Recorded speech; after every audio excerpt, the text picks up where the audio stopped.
नमस्कार, मैं हूं मनोज वर्मा और आप देख रहे हैं अटेंशन। और अटेंशन में आज बात होगी संविधान पर चल रही सियासत को लेकर। बीजेपी 400 पार के संकल्प के साथ लोकसभा चुनाव के मैदान में उतरी है, लेकिन बीजेपी के संकल्प को लेकर कांग्रेस संविधान से जोड़ रही है। उसका दावा है कि बीजेपी 400 सीट जीतकर संविधान में बदलाव करना चाह रही है। हालांकि इस दावे में कितना दम है ये समझने की कोशिश करेंगे, लेकिन कांग्रेस चुनावी मैदान में जो नई लाइन खींच रही है उस पर बीजेपी ने जोरदार प्रहार किया है। बीजेपी का कहना है कि संविधान में संशोधन कर उसने 370 अनुच्छेद को हटाया, लोगों की बेहतरी के लिए वो फैसले ले रही है। ऐसे में अब सवाल ये है कि क्या कांग्रेस लोगों के बीच भ्रम पैदा कर बीजेपी को रोक पाएगी और संविधान पर शुरू हुई सियासत का वोटर्स पर कितना असर पड़ेगा। आज इन्हीं सवालों के आसपास चर्चा करेंगे। पहले रिपोर्ट देखिए।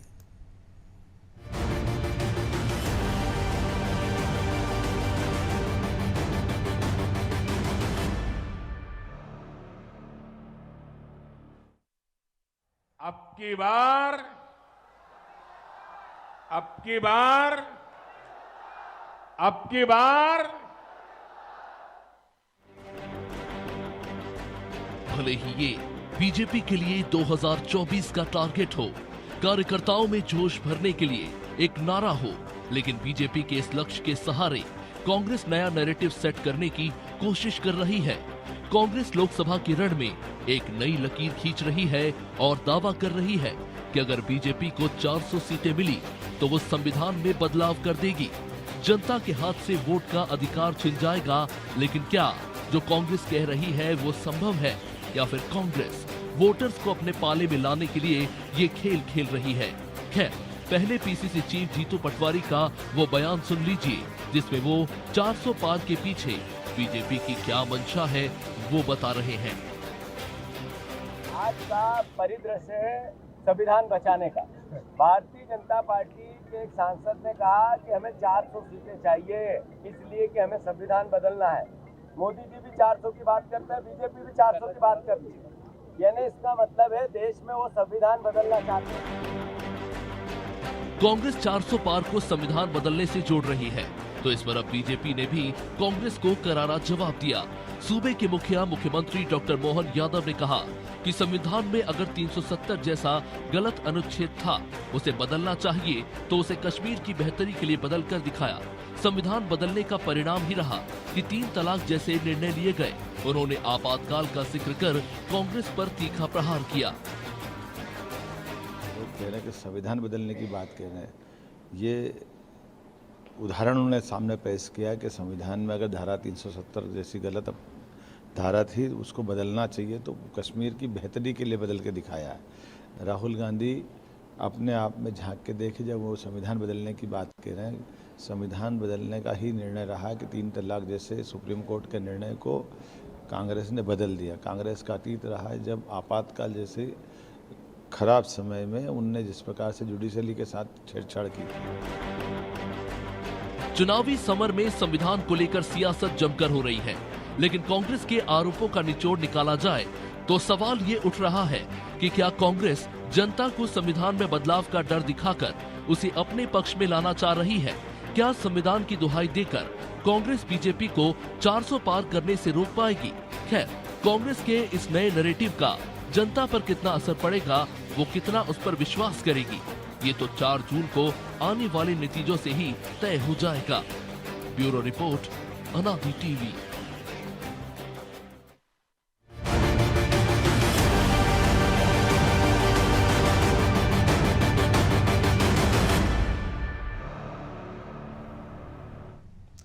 तो इसी पर चर्चा करने के लिए हमारे साथ जुड़ गए वरिष्ठ पत्रकार अशोक शुक्ला और हमारे सहयोगी प्रभु पटेरिया और ब्रजेश चौक से। बहुत स्वागत है शुक्ला जी आपका अनादि टीवी में। शुक्ला जी, आवाज़ आ रही है आपको? चलिए, कुछ तकनीकी दिक्कत है तो सब प्रभु जी आप ही के पास कि ये जो एक पहले कहा जा रहा था पिछले चुनाव से कि लोकतंत्र खतरे में है, संविधान खतरे में है, बीजेपी सरकार बनाएगी 2019 में तो फिर चुनाव ही होना ख़त्म हो जाएंगे, संविधान बदल दिया जाएगा। 19 के चुनाव भी हुए, बीजेपी ने 2014 के मुकाबले सीटें भी ज़्यादा जीती और अब 2024 के लोकसभा चुनाव की प्रक्रिया शुरू हो गई है और फिर से वही कहानी दोहराई जा रही है। तो क्या लग रहा है कि 400 सीटें आ जाएंगी तो संविधान में संशोधन बीजेपी कर देगी, या 400 नहीं भी आएगी, वो करना होगा तो नहीं कर पाएगी? मनोज जी, इसके लिए सबसे पहले तो संविधान में संशोधन की प्रक्रिया को समझना होगा। संविधान भारत का क्या है, कैसे बना, उसमें कैसे संशोधन हो सकता है।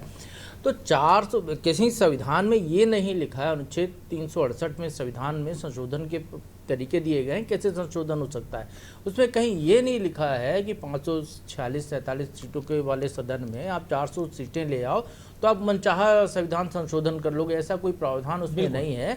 उसमें केवल 3 तरीके बताए गए। तो कुछ जो अनुच्छेद हैं उसके लिए साधारण बहुमत से 2/3 बहुमत होता है, कुछ अनुच्छेद इसके लिए विशेष बहुमत का प्रावधान किया गया है, और कुछ अनुच्छेद जो है उनके लिए राज्य 50% राज्यों की सहमति और विशेष बहुमत से। तो ये 3 तरीके के अलावा कोई चौथा तरीका भारत के संविधान में किसी संशोधन का नहीं है। जब संविधान बना था 1950 में लागू हुआ, 1951 में पहला संशोधन पंडित जवाहरलाल नेहरू के प्रधानमंत्री रहते हुए हुआ। तो संशोधन तब भी हुआ था, आज भी हुआ। तो क्या संविधान पूरा बदल गया? बिल्कुल नहीं बदला। भारत का संविधान ही ऐसा बना हुआ है जो पंडित नेहरू ने कहा था कि इसमें दोनों प्रकार है, कठोर भी है ताकि कोई आसानी से इसमें कुछ भी मनमाफिक न बदल सके, और ये इतना कठोर भी नहीं है कि इसमें कोई आवश्यक समय के हिसाब से कोई चीज़ बदलनी हो तो बदली ना जा सके।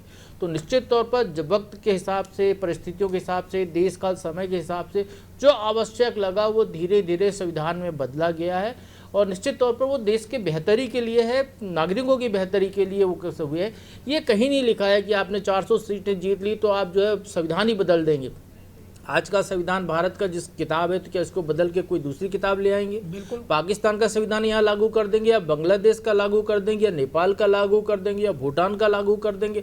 ऐसी कोई स्थिति नहीं है कि आप 400 सीटें जीत गए। राजीव गांधी के समय भी 400 ज्यादा बहुमत मिला था, 420 के आसपास। तो उनने क्या बदल दिया था? और ऐसा भी नहीं कि पहली बार बदलाव की बात हो रही हो, अब तक तो निश्चित तौर पर ये जो चुनाव आयोग ने जब ये जो लोकसभा चुनाव की घोषणा की थी तो आयोग ने ये कहा था कि अफवाहें फैलाने इन सब को लेकर भी वो कार्रवाई करेगी। इसको लेकर CBJ लैब और तमाम चीज़ें बनाई हैं। तो आयोग को इस पर भी संज्ञान लेना चाहिए कि देश के संविधान को लेकर जो झूठी अफवाहें फैलाई जा रही हैं, जिससे देश की अस्मिता पर चोट पहुंचती है, इन मामलों पर आयोग को स्वतः संज्ञान लेना चाहिए, उसको कड़ी कार्रवाई करना चाहिए। चाहे वो कोई भी पार्टी का नेता हो, कोई भी दल का हो, संविधान को लेकर कोई अनर्गल बात ना करे, वो देश की जो ताना बाना है उसको बिगाड़ने की बात ना करे। चुनावी वोट के लिए जो बोलने की आज़ादी थी, वो इतनी आज़ादी मिल गई कि उसी संविधान के खिलाफ बोलने लगे। जी बिल्कुल मनोज जी, एक बात और बताऊं, अभी आपको याद होगा 2-3 साल पहले जब CA कानून पारित हुआ था तो पूरे देश में ये माहौल बनाया कि NRC लागू हो रहा है। ये CA नहीं, NRC लागू हो रहा है, डिटेंशन सेंटर बना दिया गया है, लोग बना दिया जाएगा, जितने भी मुसलमान हैं उनको डिटेंशन सेंटर में रख दिया। मैं आपको एक सच्ची घटना बताता हूँ। मैं जिस पेट्रोल पंप पर हवा भरवाता था पेट्रोल के साथ, वो व्यक्ति मेरे बार बार पीछे पड़ जाए कि वो जो है हमको तो डिटेंशन सेंटर में भेज देंगे, बाहर निकाल देंगे। मैं समझा के हार गया, लेकिन उसने मुझे कहा कि एक वीडियो आया है हमारे पास, उस वीडियो में ये कहा गया है कि ये CA नहीं NRC लागू हो रहा है। तो उसको अमित शाह का जो भाषण था संसद का, मुझे वो निकाल कर वीडियो वो सुनाना पड़ा। उसके बावजूद उसने इस बात को स्वीकार नहीं किया कि वो जो है उसको खिलाफ NRC नहीं लागू होगा। अंततः आज की तारीख में मैं जाके उससे पूछता हूँ तो वो हंस देता है उस सवाल के जवाब पे। तो इस तरीके की अफवाहें जो फैलाई जाती हैं कि बिल्कुल वैसे ही अफवाह है कि आपने कहा कि 400 सीटें मिल जाएंगी तो आप पूरा का पूरा संविधान ही उठा कर बदल देंगे। जी, तो शुक्ला जी, संविधान एक होता संशोधन, वो 105 हो गए अभी तक, एक होता संविधान बदल देना। तो लग रहा है इस देश में संविधान को कोई बदल सकता है, क्योंकि ये काम तो इंदिरा गांधी भी नहीं कर पाई थी।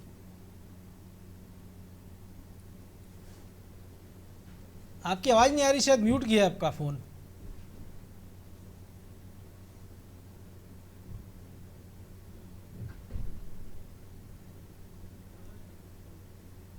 आपका फोन शायद म्यूट है शुक्ला जी,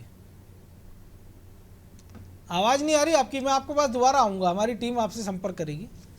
तो ब्रजेश जी, वही सवाल आपसे भी कि जो जिस संविधान को लचीला, जो प्रभु जी ने कहा 105 संशोधन कर दिए हैं, तो संशोधन वक्त की जरूरत होती है, क्योंकि आप एक ही लाइन पर चल नहीं सकते। लेकिन अगर उसको आप ऐसा कहते कि ये तो संविधान बदलने की साजिश हो रही है, षड्यंत्र हो रहा है, और 400 पार की बात जो प्रभु जी ने कहा कि ये तो हमने देखा कि जब प्रीएम्बल्स इंदिरा गांधी ने बदल दिया था तब तो उनके पास 400 सीटें नहीं थी।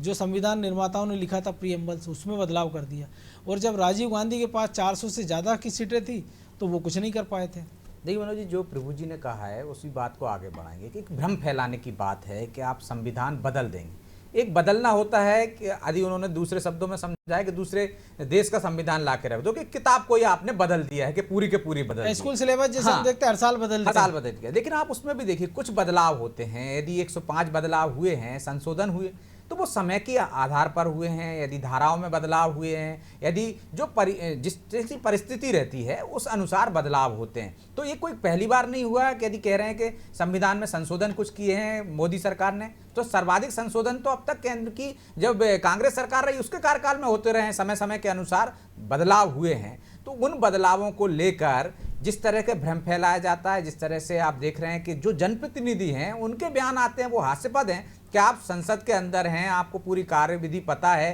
कि किस तरह से संशोधन किए जाते हैं संविधान में, वो इस तरह से पब्लिक प्लेस में बयान दे रहे हैं। तो निश्चित तौर पर जो प्रभु जी ने कहा है कि चुनाव आयोग को संज्ञान लेना चाहिए, उस पर कार्रवाई करनी चाहिए। भ्रम फैलाने से निश्चित तौर पर लोगों में एक रहता है कि बदलाव कर देंगे। ये मैं आपको ताज़ा उदाहरण भी बता सकता हूँ जी।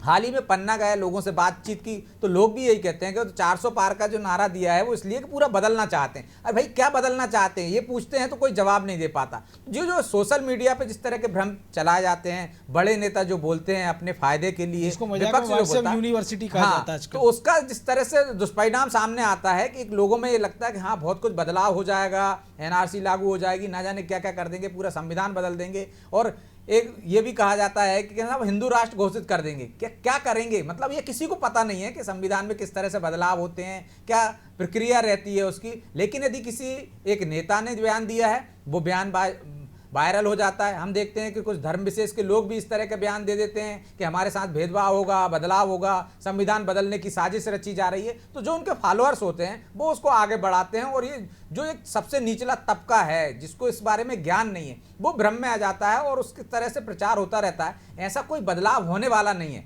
ना ही पार्टी संशोधन करती रही है। समय समय पर संशोधन होते रहे, कांग्रेस शासनकाल में भी हुए और जरूरत के अनुसार भविष्य में भी संशोधन होंगे, सरकारें किसी की भी रहें। बिल्कुल। तो शुक्ला जी ऐसा भी नहीं है कि अगर मान लीजिए एक बार ये मान लिया जाए कि संविधान बदल दिया जाएगा, हिंदू राष्ट्र घोषित कर दें, तो अटल जी ने भी कहा था कि जो 24 करोड़ अल्पसंख्यक हैं उनको क्या आप अरब सागर में फेंक देंगे? नहीं फेंक सकते हो। बदलने के बाद क्या आप प्रेसिडेंट रूल्स लागू कर देंगे कि प्रेसिडेंशियल सिस्टम कर दिया कि राष्ट्रपति की तर्ज पर, अमेरिका की तर्ज पर चुनाव कर देंगे? शायद इस देश में नहीं हो सकता है। तो बदलाव क्यों होगा, किस लिए होगा, और ये भ्रम क्यों फैलाया जा रहा है? नहीं, जो भ्रम फैला रहे हैं वो भी वास्तविकता समझते हैं और देश की जो पढ़ी लिखी जनता है वो भी समझती है कि संविधान को पूरी तरह से नहीं बदला जा सकता है।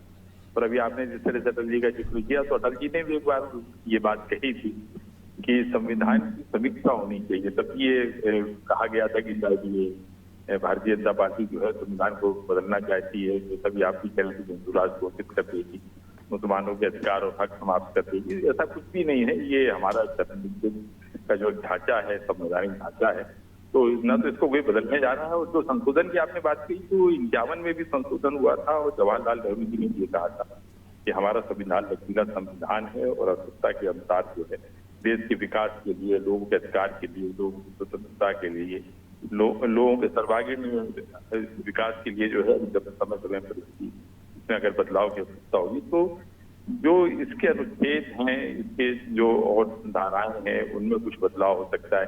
जैसे अभी धारा 370 समाप्त किया, इसमें संविधान थोड़ी ना बदल दिया है, एक अनुच्छेद जो है वो उसको बदल दिया है कि तलाक है या कुछ भी जो धार्मिक स्वतंत्रता है या कहीं जिसके बारे में नेहरू जी ने कहा था ये तो घिसते घिसते घिस जाएगा। नहीं, नेहरू जी ने तो बहुत कुछ कहा था कि लॉर्ड मैकाले ने भी कहा था कि संविधान इतना कठोर और सख्त नहीं होना चाहिए कि हम उसको बदल ना सके या उसमें हम संशोधन न कर सके।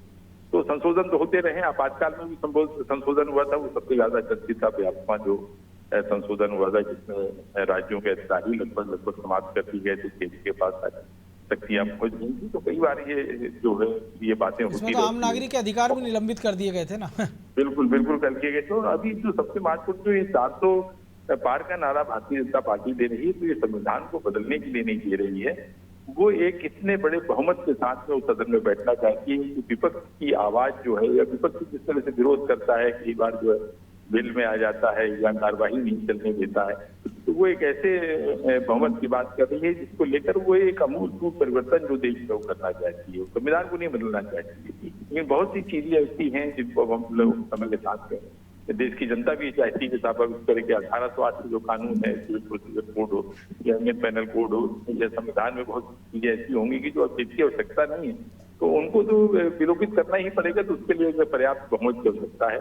और कांग्रेस जो है, कांग्रेस के पास में अब कोई ऐसा मुद्दा नहीं है सिवा वो तुष्टीकरण की बात अभी भी कर रही है। वो कहीं इस बात की आड़ लेने की कोशिश कर रही है कि भारतीय जनता पार्टी 400 लाएगी और मुसलमानों को इसके पास कर देगी। तो ये भ्रम की स्थिति जो फैला रही है ठीक नहीं है। निष्पक्ष चुनाव के लिए बेहतर ये कि आप मुद्दों की राजनीति करें, भ्रामक बातें न करें। प्रभु जी, भ्रामक बातें, मुद्दों की राजनीति, लेकिन लग रहा है कि ऐसा संभव है। दूसरी बात है, हम जो देखते हैं लगातार चीज़ें कि जिस प्रकार से बयानबाजी होती है, तो एक नेगेटिव अप्रोच के साथ आप चुनाव में जब भी जाते हैं, तो जो प्रीवियस हिस्ट्री है हिंदुस्तान के चुनावों की, वो कभी आपको सफलता नहीं मिलती जब तक आप पॉजिटिव उसके साथ नहीं जाओगे। हमने देखा है, नरेंद्र मोदी की बात करें 2014 में, कि अच्छे दिन आएंगे के साथ वो आए थे, बाद में सबका साथ सबका विकास सबका विश्वास उसमें जोड़ दिया था। और अब वो 400 पार की बात कर रहे हैं, पॉजिटिव अप्रोच के साथ जा रहे हैं। 2 चुनाव से हम देख रहे हैं कांग्रेस उसी नेगेटिव अप्रोच के साथ जा रही थी। वही गलती बीजेपी ने की, शाइनिंग इंडिया दिखाया लेकिन ज़मीन पे नहीं थे, तो उसका असर ये हुआ कि 10 साल के लिए सत्ता से बाहर हो गए थे। देखिए मनोज जी, ये तो चुनाव के रणनीतिकार अपनी रणनीति बनाते हैं। कई बार रणनीति निगेटिव प्रचार की भी सफल हो जाती है, कई बार सकारात्मक प्रचार की सफल होती है। दोनों तरह का मत है।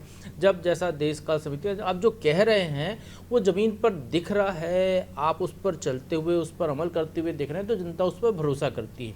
यदि आप ऐसा कोई केवल हवाई बातें कर रहे हैं, तो फिर निश्चित तौर पर कहीं ना कहीं जनता उससे दूर छिटकती है और दूसरे पक्ष की तरफ चली जाती है। तो ऐसा जनता हमेशा वोटिंग जो होता है उसमें समझ में आता है कि जनता इस तरीके से मतदान करती है। कि ये जो पूरा मसला है भ्रम वाला, तो चुनाव जब आते हैं तो कोई भी दल हो, चाहे भारतीय जनता पार्टी हो, कांग्रेस या कोई भी दल के नेता हो, वो अपने वोट पाने के लिए उस तरीके का भ्रम वो पैदा करते हैं, निश्चित तौर पर पैदा करते हैं, ताकि जनता कहीं ना कहीं भ्रम हो। तो अब जो 400 पार का नारा है, तो एक तरीके से लोगों को आश्वस्त करने का नारा है कि हम तो पूर्ण बहुमत की सरकार तो हमारी बनी रही है, आप हमको और इतना बूस्ट कीजिए कि हम 400 पार हो जाएं। बिल्कुल, ये बीजेपी की स्ट्रेटेजी है। उन्हें जब 2014 की अभी आपने बात की, 2014 में वो यही कहा था आपकी बार 272 पार, तो 272 से ज़्यादा हो गई थी, उनकी 282 सीटें आ गई थी। फिर उन्हें यूपी के इलेक्शन में कहा तब की बार 300 पार, तो यूपी में 300 से ज़्यादा सीटें उनको मिल गई थी विधानसभा चुनाव में, 325 के आसपास। जी, तो वो ये नैरेटिव सेट करना चाह रहे हैं, लोगों को भरोसा दिलाना चाह रहे हैं कि हम जीत तो हम रहे ही हैं, लेकिन आपको हमारे तरफ आना है। तो क्यों आना है? क्योंकि हम तो जीत रहे हैं और 5 साल रहेंगे, तो आप हमको और मजबूत करिए। तो इसमें आपकी भी भागीदारी होगी कि आपने वोट दिया तो आपको अधिकार लगेगा कि हाँ, ये हमारी चुनी हुई सरकार है, इसमें हमारा भी योगदान है। तो ये एक नैरेटिव बनाने का खेल बीजेपी का है, जिस ट्रैप में जो है कांग्रेस और दूसरे दल फंसते रहते। और जिस तरीके से बात है कि 400 सीटें आ जाएंगी तो संविधान बदल देंगे, तो आप याद कीजिए, ये सबसे पहले बीजेपी के ही एक सांसद के मुंह से निकले हुए ये शब्द हैं। उनका टिकट कट गया, कर्नाटक टिकट कट गया, लेकिन उसको ऐसा, उस पार्टी ने उसको टिकट भले काट दिया, लेकिन पार्टी ने उसको ऐसा खारिज नहीं किया पूरी तरीके से कि उससे एक संदेश जाता, तो ये नैरेटिव ने गढ़ा जाता जो अभी गढ़ा जा रहा है। तो वहाँ से एक आधार मिला, और कांग्रेस के पास चूंकि बताने के लिए कुछ नहीं है। और ये इस देश का दुर्भाग्य कहें कि एक लोकतांत्रिक व्यवस्था में जब यूपीए की सरकार थी, तो बीजेपी और तमाम विपक्ष ने भ्रष्टाचार के अनगिनत आरोप लगा दिए थे कि कोई क्षेत्र नहीं बचा था जहां भ्रष्टाचार के आरोप सरकार पर नहीं लगे थे।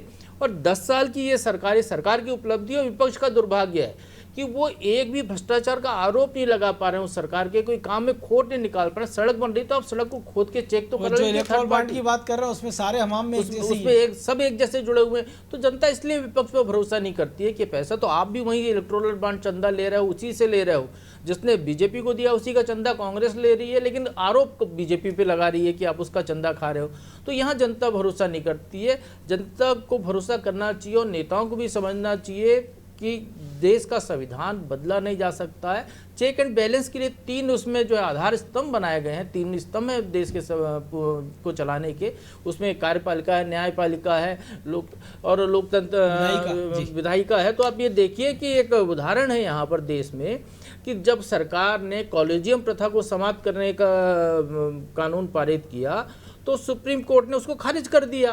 तो एक चेक बैलेंस है, एक हर एजेंसी जो गलत निर्णय लेगी उसको रोकने का कोई दूसरी एजेंसी है सरकार, संविधान में व्यवस्था की गई है। देखा तो नोटबंदी हो, 3 तलाक हो, धारा 370, तमाम सारे मुद्दे कोर्ट में गए। चूंकि देश में आज हम कहें कि हमारा शिक्षा का स्तर बढ़ गया है, हम पढ़े लिखे हो गए हैं, हम जानकार हो गए हैं, तो जनता को इसको भी समझना चाहिए। ये बातें समाज के उस वर्ग को, जो प्रबुद्ध वर्ग है, उसको नीचे तक पहुंचानी चाहिए। ये जो अफवाहें फैलाने वाले हैं इसकी काट जनता को आकर करनी चाहिए।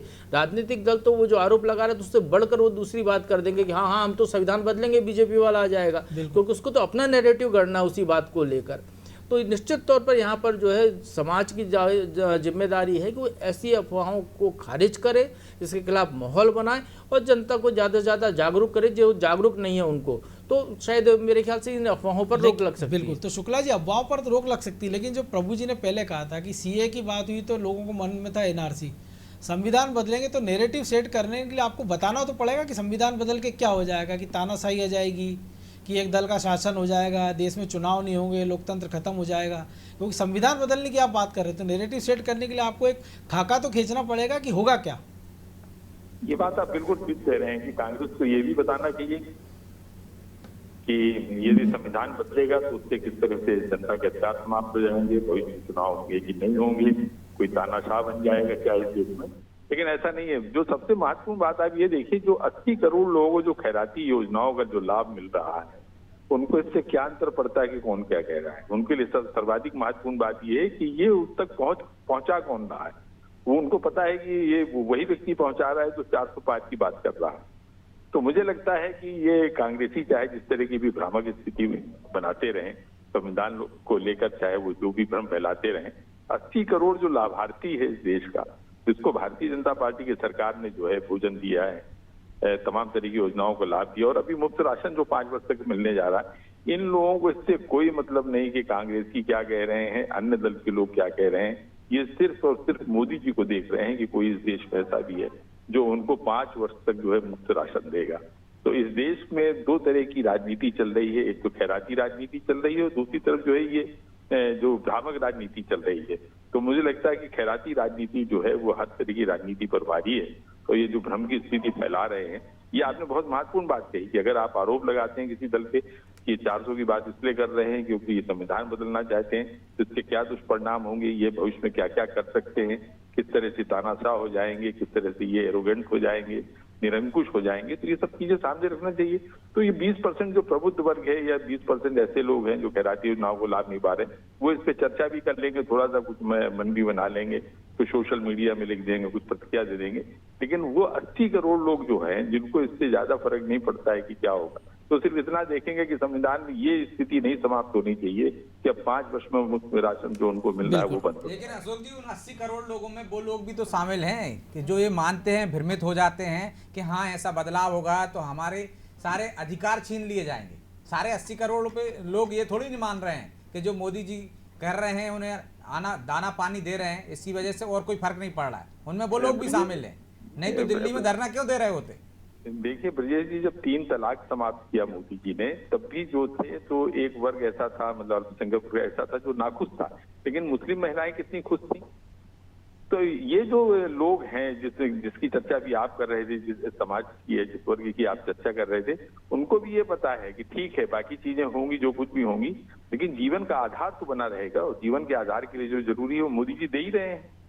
तो 80 करोड़ लोगों में वो तमाम लोग हैं ना जिनके पास में अभी तक जो जीवन का आधार था वही नहीं था, अब तो आधार बना दिया उन्होंने। आवास भी दे रहे हैं, भोजन भी दे रहे हैं, उज्ज्वला भी दे रहे हैं, प्रकाश भी दे रहे हैं, गैस भी दे रहे हैं, मुफ्त पानी भी दे रहे हैं और जो जो उनको चाहिए होगा उनको सब मिल रहा है, तो उनको इससे ज्यादा अंतर नहीं पड़ता है। तो ये भी तो हो सकता है ना कि कई बार हम जो एक कहते भी हैं कि भूखे पेट भजन ना होए गोपाला। लेकिन देखिए जो बात मैं कह रहा हूँ उस पे जरा सा आप नहीं, मैं उसी को आगे बढ़ा रहा था। 80 करोड़ लोग जिनको भोजन मिल रहा है उनको इससे क्या फर्क पड़ता है कि कौन क्या कह रहा है, वो तो सिर्फ ये देख रहे हैं कि ये नहीं बंद होना चाहिए। जी बिल्कुल। तो कांग्रेस जो कुछ कर रही है वो किसको प्रभावित करने की कोशिश कर रही है, उन्हीं के लिए जिसके लिए वो कहती थी कि पहला हक इन लोग का है देश के खजाने तक।